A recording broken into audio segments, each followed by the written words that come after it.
Hey everyone, it's Paul Benedict here with the Benedict Group, Keller Williams Realty Las Vegas. It's Thursday, February 25th, and boy, are we on a wild roller coaster ride of a real estate market these days. Wow, so much is going on. We're seeing some things we've never seen before.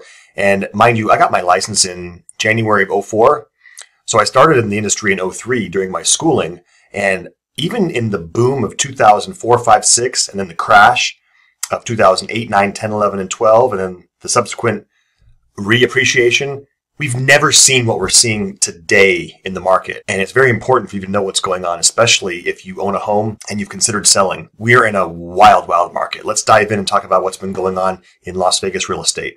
What I want to bring to your attention first and foremost here is this number right here. Okay, 2,820. As of this morning, that is the number of houses that are for sale in Las Vegas. Okay, this is extremely troublesome to our market. We have a population of over 2.2 million people, and with under 3,000 houses listed for sale, it's virtually 27 days of inventory. So to put that in perspective, last month we sold 3,172 houses.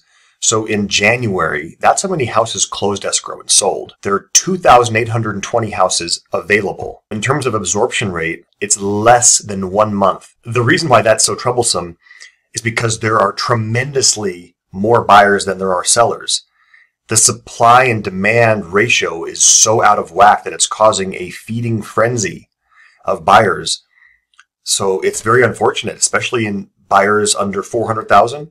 Every single house has multiple offers within a day. It's just very, very unfortunate right now. So if you're a homeowner thinking about selling and you don't put your house on the market now, you're missing a gigantic opportunity to get an above market sale.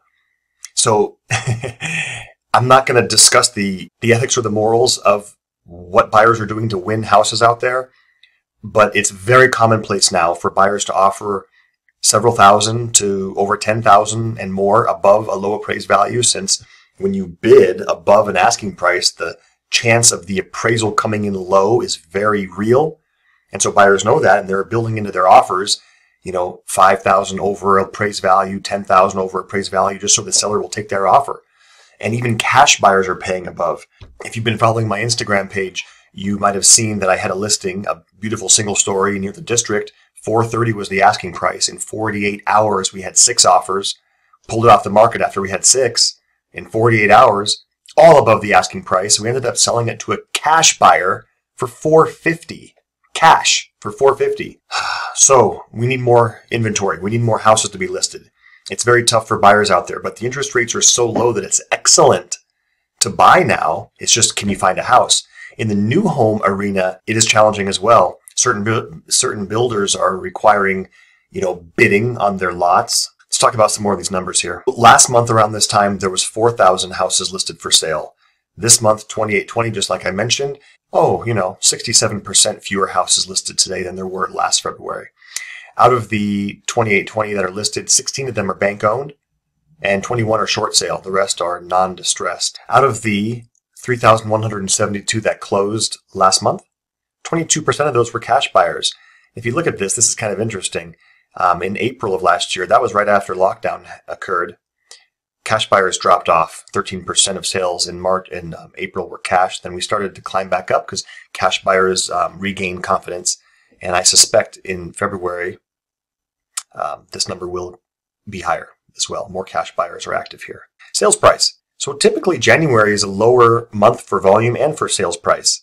However, this January, we closed out the month with a $345,000 median sales price for detached houses, and that's the exact same as it was in December. I can guarantee you that February will have a higher price. New construction, slight decline, $370,000 was the median sales price for new construction. That's as of December. Now, this number is not reflecting anything that's going on in the current market because the contracts for these sales were signed 4 to 6 or even 8 months ago, before the frenzy of the current market is occurring. So the median price of a detached house, as I mentioned, was $345,000. The median price of condos and townhouses in Las Vegas ended January at $190,000.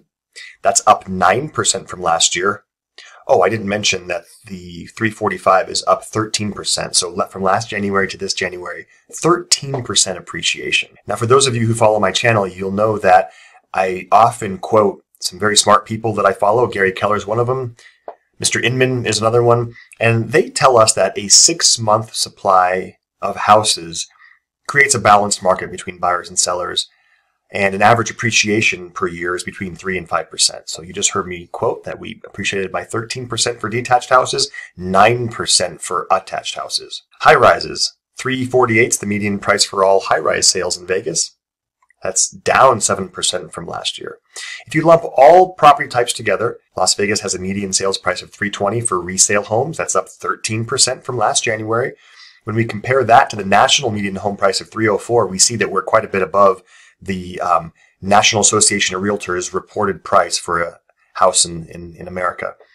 So the median price in the nation actually has gone down from December and then from November as well. How about that? $311 in November, $309 December, $304 in January, and Las Vegas is over here appreciating. Price per foot, we've got $181 a foot for resale. New homes are $198 a foot. All right, there's a lot more data that I'd like to go over with you, but I don't want to make this video too long.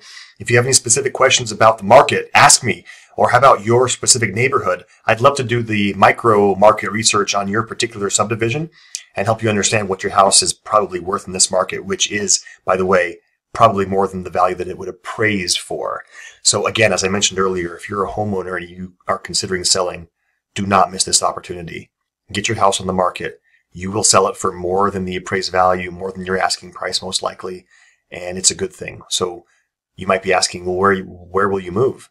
Well, we can negotiate a rent back after you sell your house until you find a place to move. If more people get their houses on the market, there'll be more availability for you to move to as well. So thanks for watching. Paul Benedict, Keller Williams Realty, the Benedict Group, signing off. See you soon.